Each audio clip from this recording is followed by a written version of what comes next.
అదే కాదు సభ్యులుగా మన ఊళ్ళో పిల్లలు ఉన్నారు, వాళ్ళందరూ చేయలేకపోతున్నారు, ఆడిపోతున్నారు, ఈడిపోతున్నారు అంటే మనం ఖచ్చితంగా వాళ్ళని బడికి వచ్చేటట్లే చేయాలి. అది మన ధర్మం. మన సభ్యులుగా ఏదైతున్నామంటే తల్లిదండ్రులందరూ కూడా మీ మీద ఆ బాధ్యతను పెట్టినట్ల. కాబట్టి ఖచ్చితంగా వాళ్ళు రాబోటు కాకోకుండా ఇలా పొలం పట్ల పోకోకుండా ఖచ్చితంగా బడికి రావాలా. బడికి వచ్చిన పిల్లలు ఇంటికాడ చదువుతున్నారా లేదా, ఏమన్నా రాస్తున్నారా లేదా, ఇవన్నీ కూడా మీరు గమనించాలా. అవన్నీ కూడా మా నాలెడ్జ్ తీసుకురావాలా, టీచర్ దగ్గర కూడా తీసుకొని రావాలా. అది మీ బాధ్యత. ఖచ్చితంగా అన్ని మేమే గమనించాలంటే కష్టం. మీరు కూడా అప్పుడు రాండి, వచ్చి మీరు అడిగితే తప్పే కాదు. వచ్చి అడగడంలో తప్పు కాదు. గవర్నమెంట్ నానా రకాల పనులు పెడతా ఉంటారు. ఆ పనుల వచ్చిలో కొంతమంది మీరు గమనించకపోవచ్చు, అవునా? కాబట్టి మీరు తరచుగా వచ్చి గమనిస్తూ ఉంటే అడుగుతూ ఉంటే మేము కూడా ఏం చేస్తాము, దాని మీద పూర్తిగా రివ్యూ చేసుకోవడం జరుగుతుంది అనమాట. అస్సలు రాలే ఒక 6 నెలలకు ఒకసారి వచ్చి మా పిల్లలకి అస్సలు చదువు రాలేస్తానంటే ఏం చేయలేము. కాబట్టి ఖచ్చితంగా నెలకు ఒకసారి రండి. సార్ సార్లు కనపడాలంటే సార్ మా బాబు ఏం అడగండి, తప్పు లేదు. అడిగే విధానంలో చేయడం కాకుండా మంచిగా అడగండి. ఆ విషయంలో వాళ్ళు దానికి కారణం చెప్తారు. లేదు వెనకబడ్డాడు ముందు పడ్డాడంటే దానికి ఆ పిల్లల మీద ఎలా శ్రద్ధ తీసుకోవాలా అనేది కూడా మేము ఆలోచిస్తాం. కేవలం ఒక ఆర్థికంగా కాదు, ఈ రకంగా మీ పిల్లల భవిష్యత్తు కోసమే ఈ కమిటీ ఎన్నుకున్నారు.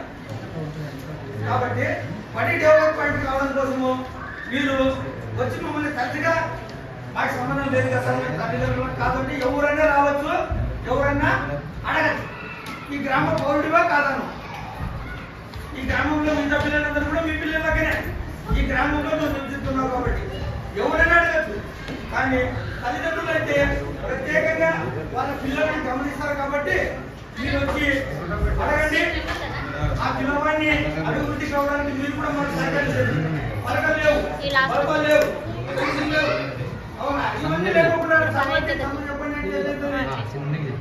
కాబట్టి ఇలాంటి వాటిని మీరు రెగ్యులర్గా ఇప్పియండి. టీచర్ ముందు చేస్తాడు, మీరు కూడా ఇంటికాడ బాగా పరిశీలించండి. కాబట్టి అవన్నీ మీరు అడగండి. ఇక్కడ రిజల్ట్ కూడా ఆ రకంగా వస్తుంది. ఇప్పుడు మన పాఠశాలకి తరగతికి ఒక టీచర్ ఉన్నాడు, ఇబ్బంది లేదు. ఎప్పుడైనా ఇలాంటి ఇబ్బందులు వస్తే మేము మీ దృష్టికి తీసుకొస్తాం. మీరు ఖచ్చితంగా ఏం చేయాలా, పరిష్కరించడానికి ప్రయత్నము చేయాలి. ఒకవేళ టీచర్ ఇద్దరు ఉన్నారు, ఇంతమంది పిల్లలు మేనేజ్ చేయాలా, ఇవన్నీ మా పిల్లలు హోంవర్క్ చేయలేదు అంటే ఒక టీచర్లో చేయలేడు, ఇద్దరు టీచర్లు చేయలేడు. కాబట్టి ఇలాంటి ఇబ్బందులు ఉంటాయి. గతంలో మనకి జరిగిన కరోనా పీరియడ్ లో ఇద్దరు టీచర్ అయినా ముగ్గురిని హై స్కూల్లో బాగుపడాలని చెప్పి హై స్కూల్కి పంపించారు. పైనుంచే ఉత్తర్వులు, ఇద్దరు టీచర్లు వాళ్ళందరినీ చేయాలంటే అందరినీ కాపాడడానికి సరిపోతాయి. ఒక టీచర్ మీటింగ్ పోయినాడు, ఇంకొక టీచర్ అంటే కష్టం. ఇటువంటి సందర్భాల్లో పై అధికారుల దృష్టికి తీసుకెళ్ళి మనకి వేరే రకంగా వేరే స్కూల్ నుంచి రద్దు టీచర్లని లేదంటే వాలంటీర్లను తీసుకోమని చెప్తే అలాంటి వాటి కోసమై మీ మన సర్పంచ్ గారు తర్వాత వార్డు మెంబర్లు వాళ్ళు వీళ్ళందరూ కూడా కలిసి మా బడికి ఉపాధ్యాయుల సహకారాన్ని అందించలేదు. యాక్చువల్గా ఇప్పుడు మన బడికి ఉన్న రోల్ ప్రకారంగా అయితే 7 మంది టీచర్లు ఉన్నారు, ఒక హెడ్ మాస్టర్ 7 మంది టీచర్లు ఉన్నారు. కానీ ఎంతమంది ఉన్నారు, 1+4, ఒక హెడ్ మాస్టర్ 4 టీచర్లు, ఇంకా 3 టీచర్లు రావాలి. ఇప్పుడు హెడ్ మాస్టర్ నేను నా తరగతి చెప్పుకోవడానికి నాకు చేయకూడదు, హెచ్ఎం పని ఉంటుంది, నా తరగతి చెప్పుకోవాలా, మన అందరినీ పర్యవేక్షణ చేయాలంటే కష్టం. కాబట్టి తల్లిదండ్రులుగా మీరే మొట్టమొదటి పర్యవేక్షణ, పిల్లలు చదువుతున్నారా లేదా, ఏం బడి పరిస్థితి ఏమి, వాళ్ళు టీచర్లు ఉన్నారా లేదా, ఇవన్నీ మనము కనుక్కోవాలి. దానికంటే మొట్టమొదట మీ పిల్లలని రెగ్యులర్ గా బడికి పంపించండి. వాళ్ళకి ఏ వస్తువులు కావాలంటే అది ఇప్పియండి. ఆటోమేటిక్ గా గవర్నమెంట్ పనులు బాగా చదువుకున్న వాళ్ళు ఉన్నారు, ట్రైనింగ్ అయిన వాళ్ళు ఉన్నారు, మన ప్రైవేట్ స్కూల్లో కంటే కూడా గవర్నమెంట్ స్కూల్లో మంచి శిక్షణ పొందిన వాళ్ళు ఉన్నారు. కాబట్టి విద్య ఖచ్చితంగా వస్తుంది, ఓకేనా? కాబట్టి ఇదొకటి గుర్తు పెట్టుకోండి. తర్వాత మీ సహకారం అన్ని రకాలుగా చెప్పండి. ఇప్పుడు ఆర్థికంగా అంటే మాకు వచ్చినది, మా బడికి ఏమన్నా వచ్చినా ఖచ్చితంగా కమిటీ ముందు పెడతాం. దేనికి వాడాలో పైనుంచి ఇన్స్ట్రక్షన్స్ వస్తాయి, ఆ దీనికి ఇట్లా వాడతాం. దీంట్లో ఒక్క పైసా దాచుకునేదేమి లేదు. మరి మనకి ఇప్పుడు రోడ్లు అది ఒక పెద్ద సమస్య అయిపోయింది, వాటర్ నిలబడిపోతూ ఉన్నాయి. వస్తువులు చెక్ పెట్టాము, కానీ ఇక్కడ పని ఏమైపోయింది, నీళ్ళు ఓడిపోయింది. ఇప్పుడు ఆడ 2 లక్షలు పెట్టి నీళ్ళ కోసం చెప్పేద్దాం, లాస్ట్ గవర్నమెంట్ వచ్చింది, దాన్ని వాడతామంటే నీళ్ళు కోతికి ప్యాకెట్లు వాడాలా, కోతికి దీనికైనా కూడా నీళ్ళు తగ్గిపోతున్నాయి, రావడం లేదు. దానికోసమే ఆ సమస్య ఉన్నందుకే రాగిపోయింది. ఇలా మీ గ్రామం తరఫున మీరు సహకరిస్తే చాలా సులభంగా అయిపోతుంది. దీన్ని కానీ మీరు చూస్తుంటే కొంతమంది చూస్తారు మన సభ్యులు, అవునా, మొత్తం మీరు నీళ్ళు సాగిన ఎవరైనా వస్తే డైరెక్ట్ ఏం చేస్తారు, ఎవరైనా ఎక్కువ ఆయన ముందు సస్పెండ్ చేయండి అంటారు అంతే. ఒకటి పెట్టే వేరే మన ప్రయత్నాలతో మనం చేస్తా ఉన్నాం.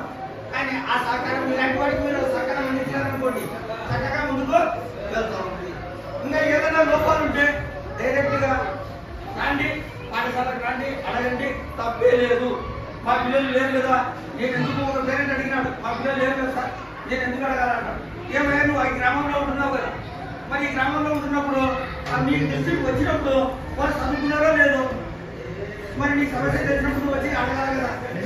కాబట్టి ధైర్యంగా రండి, అడగండి, న్యాయబద్ధంగా ఎట్లా కావాలో ఆ రకంగా రండి, అడగండి, జాగ్రత్తలు తీసుకోండి.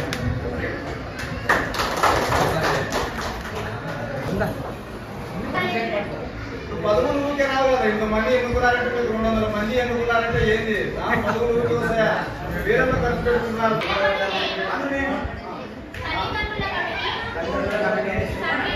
సభ్యులుగా పాఠశాల అభివృద్ధికి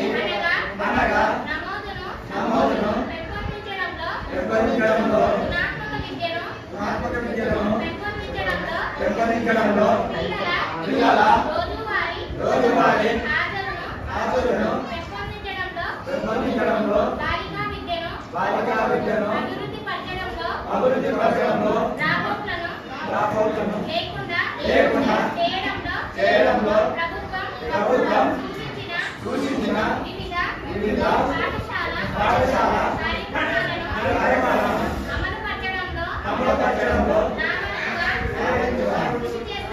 కృషి చేస్తారని మా పాఠశాల ఆవాస ప్రాంతంలో పిల్లలందరినీ ప్రభుత్వ పాఠశాలలో చేర్చడానికి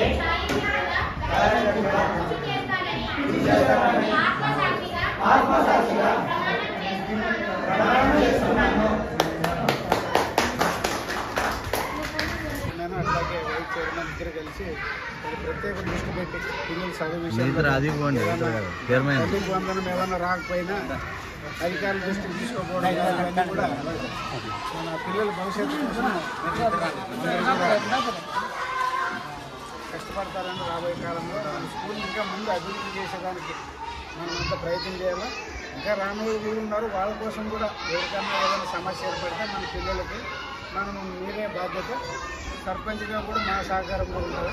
కాబట్టి ఏవైనా ఈ గ్రామంలో మనం అందరూ కూడా అభివృద్ధి చేయాల్సిందిగా మీకు అందరికీ కోరితే మరి దీనికి సహకరించినందుకు ప్రత్యేకంగా ప్రతి 2 ఏళ్ళు జరుగుతున్న ఎడ్డకంటి ఎన్నికలు సందర్భంగా ఏమిసారి పార్టీలు కట్టుకుని ఇదేమి పార్టీలతో తెలియలేదు అనుకుంటే వైఎస్ఆర్సీపీ వాళ్ళు 3 రోజులు చైర్మన్గా ఉన్నాను 2 సార్లుగా.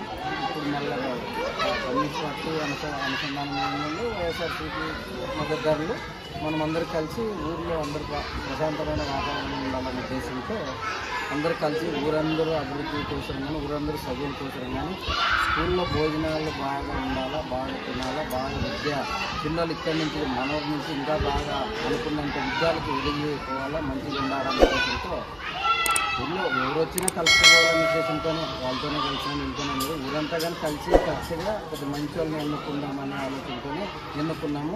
ఈ 2 ఏళ్ల కాలంలో కానీ బాగా అందరూ చైర్మన్ తాగినా కానీ వైస్ చైర్మన్ పిగలగట్టు జయలక్ష్మి గారు కానీ అందరూ బాగా కష్టపడి మంచి విద్యను పిల్లలకి అందరికీ బోధించి ఖచ్చితంగా ఈ ఫుడ్ పైన కానీ ఇదంతా కానీ టీచర్